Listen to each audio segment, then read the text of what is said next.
I just simply adapted that and put it into a restaurant setting. And the idea there is, most people don't realize, is every item you sell has to contribute to your profit, which means it's got to cover your cost of goods, your labor, and your overhead. Every single product, every cup of coffee, every steak, every special. And once you get that mindset and you learn how to do the math that way, it's a game changer. Hello and welcome to the Bar Business Podcast, where we help bar owners increase profits, attract loyal guests, and simplify operations so you can avoid burnout and finally enjoy your life outside of your bar. I'm your host, Chris Schneider, the Bar Business Coach. Today, we are joined by Bruce Nelson, and Bruce is a consultant. He's a fractional CFO for bars and restaurants. He and I, quite frankly, have a lot of similar ideas. And I think this is going to be a really fun conversation. I will apologize in advance if we get too in the weeds or too nerdy, but if you listen to this podcast, you know sometimes I do that. So I'm sorry, but you got to deal with it. Bruce is someone who has spent 40 years in the industry. He started with his dad's restaurant, working there as a kid, bussing tables, washing dishes, like many of us in the industry. He moved on to owning his own establishments eventually, and currently does fractional CFO work and has worked as CFO for multiple restaurant groups. He is also the author of the book, Restaurant Management, Myth, Magic, and Math, which is right behind me there on the shelf. And Bruce, thank you so much for being here. Well, thank you for inviting me, Chris. Yeah, it's funny, when I first put that book out, I'd have people come up to me and say, you know what, I really love the stories in your book, but I sort of skipped over the math part. And it's like, well, that's kind of one of the key parts I was writing about, but thank you for the compliment. Well, I think, there are a lot of stories. There is a lot of math. And let's be honest, It's the last part of the title is the math. But even though there's a lot of math, I think the stories really help to illustrate what the math is and why it's there. Exactly. Really want to talk through your book quite a bit. And we'll kind of go the myth, the magic, and then to the math. And then we'll see where we go in the middle here. But let's start with the myth. And one of the first things you say in your book, and something that I really like, because I'm also a Midwestern person. I know you're a Midwestern person. And we were all told growing up, hard work leads to good money. And if you just work hard, you will be successful. Now, obviously, that's not true. And that's the first thing you bite off. So why is that not true? And where in your own life have you seen that doesn't quite line up? Well, it is interesting. Yeah, I was raised here in the Midwest, and that was, something my parents drove into me. And by and large, I was in sports, working harder than my teammates, got me starting positions where it didn't get them for them. So it's not like it's entirely useless. However, we get sold this idea that if we just show up and work hard, financial success will follow. So when I was in my restaurants, I kind of just took that. It's like, if I just work hard, it'll all just work out in the end. And for my whole 20s and 30s, that was just my mantra. Show up, work hard, and success will follow. And with some respects, when I was working for other restaurateurs, it did work, because when they see you work harder than your coworkers, yeah, you do get promoted. However, when I switched to business, it did not translate into dollars in my checking account. Well, and I think that's very true. And I think you would agree with me on this part. You have to work hard, but if you're not working smart, working hard will never get you ahead in the restaurant industry. Absolutely. Absolutely. That was what I was trying to point out is, a lot of people come into this industry and they have all of these preconceived notions. It's like, boy, I really love hanging out with my buddies at a bar. Why don't I just buy one? Then I get to combine my love of hanging out with my friends and my work. It's like, okay, let's call me in a year. Let me know how that turned out. Right. And then you kind of set it up, but there one of the other myths you talk about is when you have great food and great product and great service, everybody thinks that's going to make you successful. But that's also not necessarily true. No. In fact, not to pick on chef owners, but the lot of really talented chefs go open what are perceived to be successful restaurants. And I imagine mixologists do the same thing with bars too.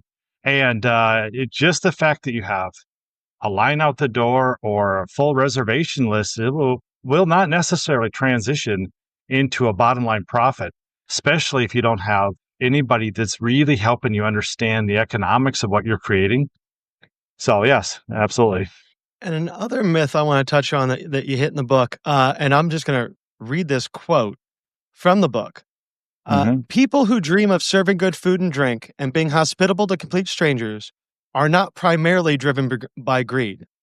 Anyone greedy with their time would never be foolish enough to get in the restaurant business, and the ones who do fail quickly. Now, a couple things struck me there, which, A, yes, okay, if you're hospitable to complete strangers, you're probably not driven by greed. That is 100% true. But I thought it was really funny when you said anyone greedy with their time would never be foolish enough to get in the restaurant business. I've never thought about it that way, but I think you're also right on there.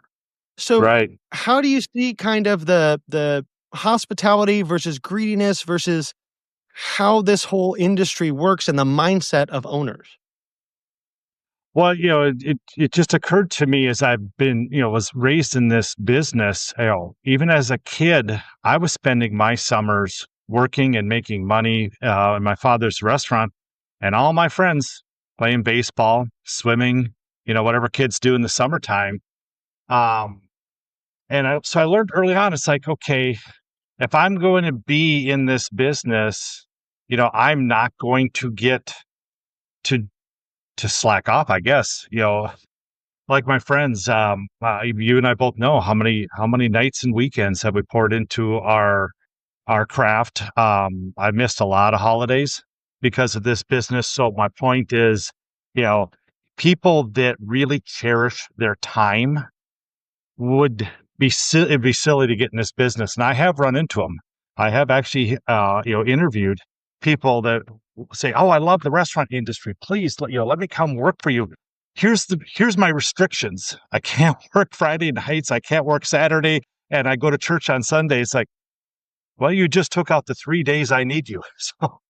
Yeah. So the point is, yes, if you're going to be successful in this business, it can't be about trying to maximize your time.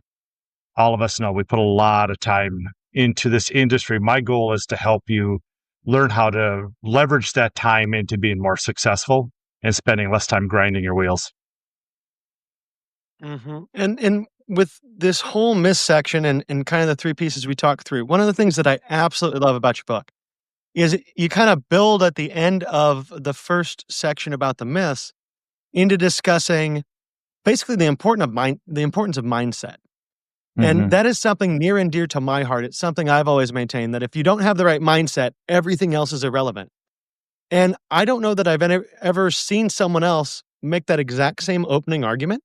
So, what drew you to say that? Because it's. I mean, I agree with you completely, Yeah. but it's not something I see on a regular basis. Well, I don't know where I got the notion from, if it came from a teacher or a coach, but if you don't lay out exactly what it is you want to accomplish in anything in life, whether it's a restaurant, whether it's in your fitness goals or your personal life, the likelihood of getting there is very low. So getting the mindset of, I am, a restaurant operator. I am building this concept, and here's where I want to go. I did it with my fractional business. I you're seeing me in a shared office space. The first thing I did was get the office before I had a single client. Why did I do that? I wanted to set forth the idea that I'm building a business. I need to be professional. I need to have a professional setting. I didn't want to be, in my, very dingy basement, launching my first podcast or my first client call. So that's part of it, is just, setting forth, projecting what you want to be. The likelihood that your actions will follow are very high. Absolutely. So that kind of covers the myth, and then the next section of your book is the magic. And Mhm. and magic you're getting a lot into um, experience, atmosphere, things of that nature. And I love this quote in the book. You said, "Restaurants create magic, the inviting atmospheres that draw customers in to spend time and money enjoying a carefully crafted experience." And I don't know that it, I mean, there are different ways to say that, but I don't know that you could write a better, more concise statement about what restaurants must do in order to be successful. This is the meat of why we do what we do. Those of us that love this industry, we dream of great places we've been to, that we've visited, and we take the parts of them that we love. Either we love the way that the servers address us, we love the atmosphere, we love the design. Maybe we were sitting at some beachfront place and we just loved the sunset. Whatever it was, it created an experience in our mind. So when we build our restaurants, we keep that front and center. And really, that's what we want to do. Everybody that says they want to go into the restaurant or bar business, they have in their mind a vision of the establishment and the experience. It's the pesky math and the labor problems and commodities and, regulations that get in our way. But we all know what we want to do. We want to create a great experience, one that we want to live ourselves. Well, and that is so true. And something we were talking about right before we jumped into the recording that I just want to point out to everybody. There's this thing where you have to have the atmosphere, right? But Hmm. the math still has to work. It always becomes like this balancing act between crafting the right experience and then making sure you can pay for it. Exactly. Yeah, it is. That's why really it takes all three of those to make this happen. And I don't want to I don't want to underscore the myths. I mean, there's some of that stuff is what drives us to do crazy stuff like open a restaurant. But, but yeah, really, this finding that balance. If you are a front of the house guru, you love being in the kitchen, you love creating food, serving people, that's wonderful. Then you better find yourself a partner that can watch the numbers. And conversely, there's some people that are really good at numbers, but man, they stare at their shoes the minute they got to go face to face with the customer. So if you can't encompass both those traits, partner up with somebody that can fill the other half of that.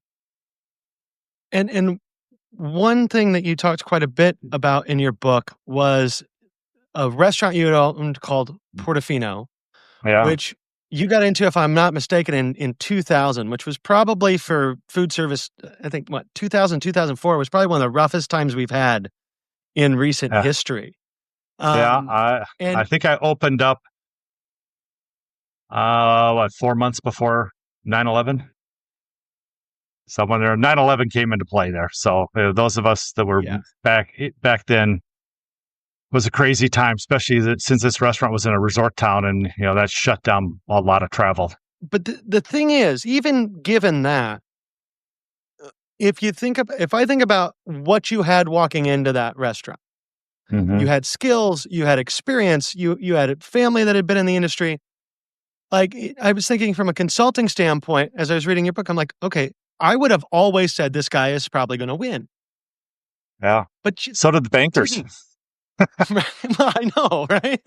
I noticed that the bankers, the investors, they all thought you were going to win too. Uh, But so you were creating the magic, but I guess the best way to say it is fell short a little bit on the math. So walk us right. through that a little bit.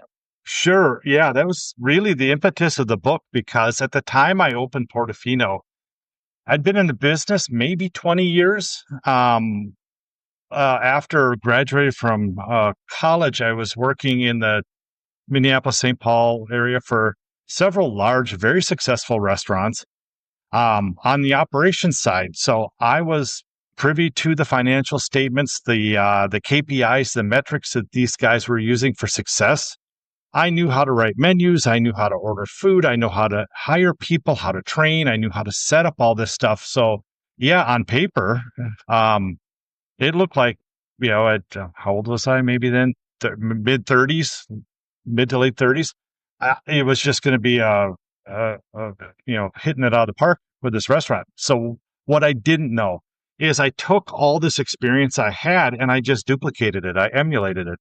The restaurant I left was doing back then about 5.5 million, roughly 30% food costs, maybe 28% labor. So, under 60% gross margin. So I thought mistakenly that that's just the formula for success. So I built my whole model, said, let's hit a 30% food cost and let's hit this percent labor. And I thought that's just how this works. Well, my restaurant did about 2.5 million, if even that, maybe two and a quarter. So a little thing called overhead, and my build out, I built it from the ground up. The payback of the construction loan and all that stuff chewed up a lot more of the expenses than that $5.5 million restaurant I emulated.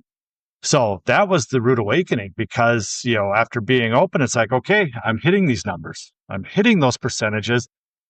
It should just start throwing off money because it did for that other guy. That's where I really did the deep dive into figuring out, okay, what didn't I know? And I'll be honest, there's a lot of arrogance back there. I thought I knew it all after 20 years. I worked for the best. The best taught me enough to be dangerous, and I didn't listen to other people's advice. I thought I knew it all. So the reality was 13 months later, we closed the doors on that dream restaurant, and it was probably one of the saddest days of my life. It was like losing a child. I put so much time, effort into this dream. So I wrote the book because I thought if I can save somebody else from that pain, it's worth every moment. I think from that, because overhead is the thing that you pointed to in the book as well. And Yes, then I move on to the mass section, and you just have this whole way of working overhead into menu prices. And I right. have no clue if you came up with that by yourself or you got it somewhere, but it's something I have never seen before. This mathematical way to package it all together and say, okay, because the difference, to your point, between a $5 million revenue and a $2.5 million revenue is ability to absorb overhead. Yeah, it's interesting. I don't know if I've ever shared how I found that to any podcast or audience. But I was working for a technology company selling restaurant POS systems, and they hired a consultant to come in and teach them how to price their products to be successful. And the formulas that I adapted really came out of listening to a business consultant say, how do this is how you need to structure your business model here to make money. And then after reviewing it, I started looking at saying, well, duh, every retailer that we deal with does this. Every grocery store, Walmart, Home Depot, everybody uses this model that I put in my book. Restaurants don't, but almost every other business model does, because if you're manufacturing a product, you have to know these things, right? Especially, you Mhm. think restaurants have low margins, wholesaling food products is even a lower margin. So I just simply adapted that and put it into a restaurant setting. And the idea there is what most people don't realize is every item you sell has to contribute to your profit, which means it's got to cover your cost of goods, your labor, and your overhead. Every single product, every cup of coffee, every steak, every special. And once you get that mindset and you learn how to do the math that way, it's a game changer for restaurants and bars. I imagine it's huge, right? And like I said, it's Yeah. something I had not come across until I saw it in your book. And I thought, well, oh shit, that makes this a lot easier because even as a financial guy, I have found myself before going, okay, we need to cover overhead. If I can adjust this here and there. And it didn't really have a mathematical way to just go, oh yeah. And then I read it, and to your point, it's exactly what retailers Right. do. And I don't know why we don't, but I'm really glad you included that because to me, it's almost a revolutionary way to look at it. Where at the same time, it's kind of like a oh shit, why didn't you think about this before way of looking at it? Well, part of it is, I want people to have fun in this business and, Mhm. to know that you have your menus and your bar priced appropriately just opens up the area to go actually focus on quality, service, atmosphere, all that other stuff. It's the financial worry that keeps us up at night. It's the, oh crap, I've got payroll due and it's coming at the same time sales taxes due. How the hell am I going to cover those two things? And then I'm in the Midwest and look, a snowstorm's coming in, or I'm in Florida and a hurricane's coming in. You know what I mean? So, Absolutely. I wanted to make the math part, the financial part of running a restaurant, kind of a no brainer, so you can really focus on the fun stuff.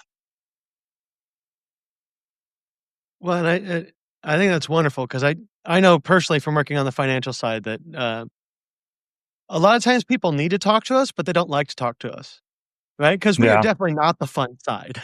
So, No. if we can simplify our side, it can let them have more fun.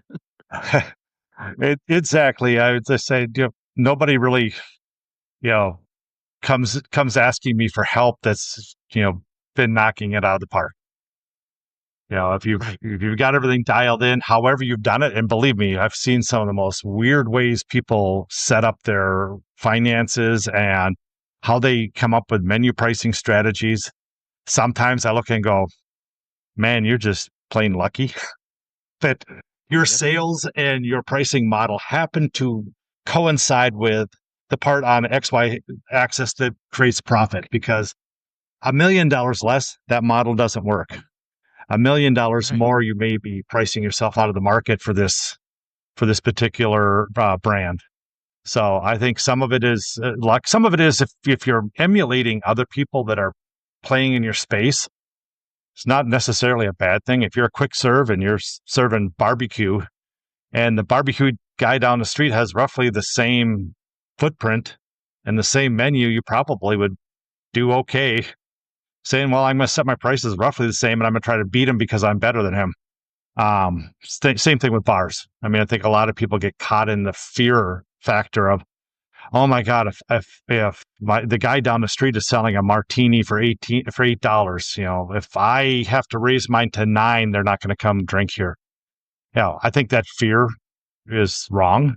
I think you need to price your drinks based on what you need for a profit and what your experience dictates, and not worry about what the guy down the street's doing. But we are we are creatures of fear and habit. Yeah, I wholeheartedly agree with you. And before, because I want to dive more into this pricing model, but I want to point out that in the book you lay out basically 3 pricing models, and we've kind of touched on all of them just now. The first one being pricing based on competition, which I know from reading the book, and Um, people that have listened to the podcast have heard me say that's probably the worst idea because you have no clue what their cost structure is. right. Um, Especially if it's a bar that's been there for like 100 years and they own the Yeah. building and they charge way less than they should. And guess what? That works for them. Hmm. Um, the second one being basing price on fixed percentage, which you pointed out. If your overhead's different and if Right. your revenue is different, that's not going to work necessarily to compare apples to apples. But then the third piece being what we've been talking about, which is taking actual cost, overhead, and profit and smashing it all together. Right. Now, in doing that, one of the things that I was thinking about when I was reading the book and just popped into my head again was that to put all that together, you actually have to have some data. Right. So before you can even price properly, what do people need to do to get their financial house in order to be able to start to use some more advanced pricing and financial math? I need a clean profit and loss statement is all I need. It doesn't need to be sophisticated. The more detail you have in there, the better. I need to know your revenue, hopefully split by food and alcohol. I need to know what percent of food to alcohol your sales are. I need to know what your current food costs are, what your current liquor costs are, what your labor costs are. Those costs equal uh, prime costs. The difference between revenue and that is gross profit. Then I need to see what all the rest of your expenses and overhead are. Based on with that information, I can then calculate precisely what your overhead is. And the overhead is all the expenses less cost of goods divided into cost of goods. Don't even care about your sales at that point. I'm trying to figure out what percent of your expenses cover labor, heat, light, marketing, rent, um, and I'm going to come up with a factor. And a good, healthy overhead factor is probably going to be 2 to 2.5 times your cost of goods. For that, for the example, you got $1 of cost. Say you're selling a cup of coffee, it's $1. A good, healthy restaurant will have $2 to $2.50 of overhead, which is labor and all the other costs. Okay, so once we understand that, we now know that a break even on selling that dollar cost item is $3 to $3.50. You very simply just take that overhead factor of 2 or 2.5 times the cost, the item, $1, and it gives you a break even of $3 and let's say 50 cents in this scenario. Okay. If I'm selling that cup of coffee for $3.25, doesn't matter what I do. I can't make money, right? I'm losing 25 cents. I need to sell that thing at $3.50 to break even. I need to sell at $3.75 or more to make a profit. So once we know what that break even is, the math to getting to what we need to charge for that item is simply dividing that break even number by the reciprocal of what I want to hit. So if I want to hit a 10% profit, I divide it by 0.9. And that will spit out precisely the number I need to do, which, by the way, is what every grocery store and Home Depot does and all these places, is they take their landed cost, whatever it takes to put it on the shelf, they run it through a similar formula and said, this is what the price is. You ever wonder why grocery stores sell everything down to the penny? They're not going to waste time. They just let the math do it. Some will round, but most will just take it right to the penny. So that's really it in a nutshell, is understanding how to come up with that formula. And as I said, I can, if I have an accurate P&L, I can tell you what that overhead is. The next thing I need to truly help you get the right price is I need to know what the cost of your item is. And this is where so many independent restaurants fall down. They have a vague idea. Yeah. Okay, I know it's going to be a shot and a half of Jack Daniels, and I think my Coke cost me 25 cents, and I'm going to throw in, whatever garnish. They may know bars are easier to cost out in most cases than food, but if you don't have your menu cost out, then it really does get kind of difficult for me to do the final step of the engineering and tell you where to set that item. Because not every menu item, even though I can tell you what your food cost is, your P&L will tell me that, it won't tell me where to set your hamburger and fries if I don't precisely know what it costs to make it. Absolutely. And it's something that I wish more people in the industry saw the value of knowing their costs down to the penny. Which, I mean, it sounds so stupid. And when I owned, I'll fully admit, when I owned a bar, I never did that. Yeah, me too. Because I was lazy. But it's something I wish people did. And it's something I wish I did. Yeah. Softwares are getting better. I'm heading off to a restaurant finance development conference in Vegas in 2 weeks. A lot of tech companies will be there. I'm really looking for some next gen tech companies that will maybe be more intuitive in helping us do this. Because it's the hardest part of running a restaurant. Setting up the systems to track that inventory, adjust your pricing because, limes just went through the roof because it was a frost. You know what I mean? All these multiple factors. And that's just on the cost side. And there's a whole bunch of other things hitting us on the expense side as well. Oh, absolutely.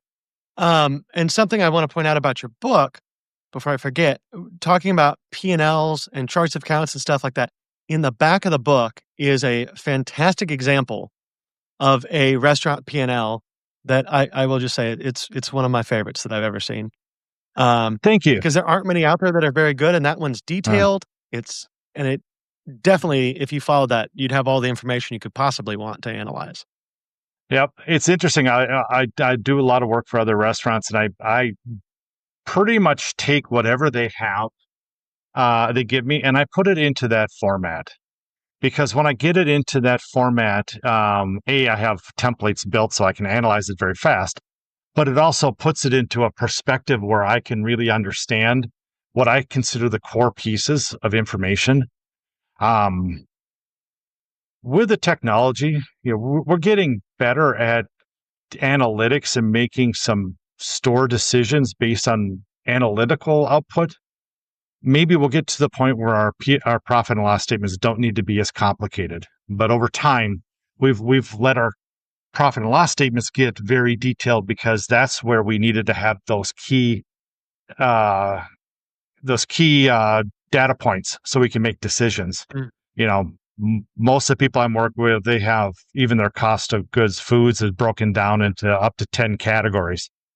You know, dairy, proteins, um, dry goods, frozen desserts, breads, all that stuff, just so they can more closely understand what's happening within each of those categories. But ultimately, knock on wood, with some technology coming our way, we can maybe go back to just looking at the top line factors on a P&L statement and let the analytics programs really do the deep dive and let us know what's happening within those specific areas. That's what I'm hoping for, because I think it'll help independents. I think that's where independent restaurants really suffer. Is it becomes information overload, and they just don't have time to look at it. They may compile it, they just can't decide what to do with it. 100%. And I think I'm right there with you. I really hope that software starts to step up and fill some of these gaps because most restaurant owners are not financial geniuses. Yeah. And a lot of this stuff, I mean, like I know and I'm sure we can just look at a P&L and a P&L to me is like reading a book, right? Mm-hmm. There's a whole story there. Yep. Unfortunately, I think for most of the folks that both of us work with, they don't see the same story we do. Mm-hmm. So the more tech we can give them to help tell that story, that would just be wonderful. It is, and it's really getting it. Yeah, it's really getting it from the back office to the front of the house to the managers and the kitchen guys, so they can make those decisions. You know, I often tell people I've never saved a restaurant a dime because sit here in my office, right? I'll tell you, this is what I see. We need to do X, Y, and Z, but I don't write schedules. I don't order food. Right. I don't write recipes. Right. I'm not in there, running a shift on a Saturday night. So if I Mhm. can't convey what I see to the store and get some actionable result out of it, nothing happens. So we're running a little short on time, but I do want to hit a couple more things that you bring up in the book because I just think they're fantastic. One of them Oh, being thanks. pro formas. Yeah. I am huge on pro formas. I love to talk about pro formas. You really get into them well in the book. And so there is a detailed procedure in there. And guess what, guys? We're not going to have time to talk through it. So if you want to learn about it, buy Bruce's book and read it. And that's not a pitch, but it is a pitch Yeah. at the same time. Oh, But one thing I do want to ask you about performance, because I feel like something I've said probably more than I should is that a pro forma is just like really your best guess. And at the end of the day, you kind of just pulled all the numbers out of nowhere because that's kind of what a pro forma is, right? We can use yeah. all these assumptions and guesses. Um, but where do you think that people make the most mistakes as they're making those assumptions and trying to figure out, okay, here's my best guess and what this number should be? They go right to industry standards. And this is something I do when I help restaurants buy or sell, as I also will go look at their metrics versus industry standards, which are you can get from the National Restaurant Association or other associations. However, that just tells you where your potential business fits within the industry standards on those food cost, labor cost metrics. Again, goes back to overhead. You know, you're comparing that to a 50-year-old restaurant with no debt, right? That guy can operate a lot more efficiently than somebody that's got 3 million into a build up, in a high profile mall with very expensive rent, you know. So I think the mistake they get is being too general. I think I mentioned in the book, it's like, having the concept laid out is good, I can tell you when you hand that to a financial institution or investor, they're going right to the numbers. They don't care about the rest of the stuff. They want to look at those numbers. They want to validate for themselves. Are you being honest with me on these numbers? Can you back up what you say is going to happen here? So I really focus on the numbers. And I think that's important because so many people really want to write out this wonderful thing about here's how this restaurant's going to be and here's why everyone's going to love us. And then you get the numbers portion and you look at it and you just kind of go, well, it doesn't really make sense.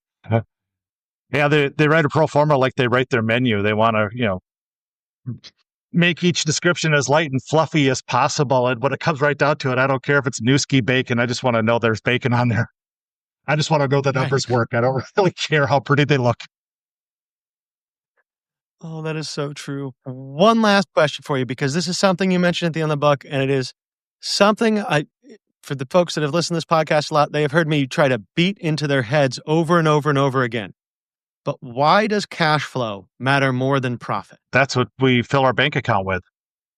Looking at a P&L statement will show you what a net profit is. What it doesn't tell you is what your debt service is. If you're profiting $10,000 a month on your restaurant, on your P&L statement, but your monthly debt service is $12,000 a month, guess what? Your cash flow is a minus $2,000 a month. So you can be lulled into thinking you're more successful than you are by just focusing on the P&L statement. So when it comes right down to it, we spend cash, not bottom line profit numbers. That is so true. And I just, when I saw that at the end of the book, I'm like, yes, finally, someone else. I'm seeing this. Because that is quite frankly one of my pet peeves when people conflate cash and profit. Because to your point, the bank does not care with your P&L does not pay the bills. Yeah. Yeah. And the CFO circles, I don't know if your guests can read this, but this is a book, The 60-Minute CFO, and the author there has done some great job at really teaching business owners what are the really important things you need to learn from your balance sheet. Because most restaurant owners just gloss over that. But there's a couple of key metrics. If you learn that, you can actually become a better operator as well. Very true. Very true. And really, if we're thinking cash flow, balance sheet, and P&L, right? Everybody looks at P&L, they forget that there are 3 financial statements that you should have. Yeah. But with that, Bruce, unfortunately, our time is basically up. But okay. I'm sure people have listened to this and they've thought, hey, Bruce seems cool. Bruce knows his numbers. I want to learn how to price my stuff the way Bruce does. So how can they get in touch with you? Where can they learn more? And where can people pick up your book? Book's available on Amazon, Audible. If you get an Audible, you're actually hearing my voice. I recorded it. And Kindle. You can also order it from my website, brucelnelson.com. If you do that, I'll sign it for you and ship it out within the lower 48. And I think also that website, Bruce L. Nelson, is probably the best place to reach me. I'm building a couple other websites that are under construction, so I think we'll stick with that one. Yeah, I'm happy to talk. I take a lot of calls, so I'm happy to talk to operators. Well, fantastic. We'll put the link to Bruce's website and the Amazon link to his book all in the show notes. So if you're listening, you want to get in touch with Bruce, you can just scroll down, click the link, and you'll be right there. But with that, Bruce, thank you so much for being here today. This has been a fantastic conversation. And just thank you for sharing the financial side of restaurants in a way that I think few people are able to. Well, you're so welcome, Chris, and thank you for inviting me. That about wraps it up for today. If you enjoyed today's insights, make sure you like, subscribe, and leave a review. If you are ready to take your bar to the next level, schedule a strategy session with me by clicking the link in the show notes below. Until next time, have a great day, and we will talk again later.